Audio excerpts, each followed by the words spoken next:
And the denials from the Biden administration that he's in cognitive decline strain credibility and look ludicrous, right, in retrospect.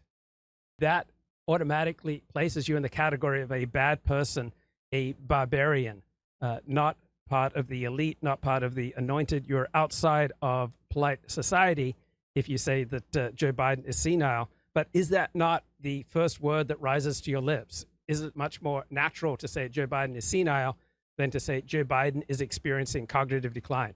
Isn't it more natural and healthy and realistic to say homeless, right, rather than people who are experiencing homelessness? Isn't it more natural to say illegal alien rather than undocumented alien, someone who's just forgotten their documents, or someone who's in the country illegally, right? You normally naturally would say illegal aliens. So because conservatives don't have this liberal restriction on vocabulary, there are vast parts of reality that conservatives have a much easier time being frank and realistic about. Liberals want to stigmatize frank and easy discussion of group differences, that different ages have different gifts, that different sexes have different gifts, that different races and ethnicities and religions tend to have different gifts. So back in January 6, 2022, Edward Luce wrote for the Financial Times. And the Financial Times, about the most prestigious English language publication in the world today, probably either exceeding, matching, or just below the New York Times. And so January 6, 2022, he wrote, "On no topic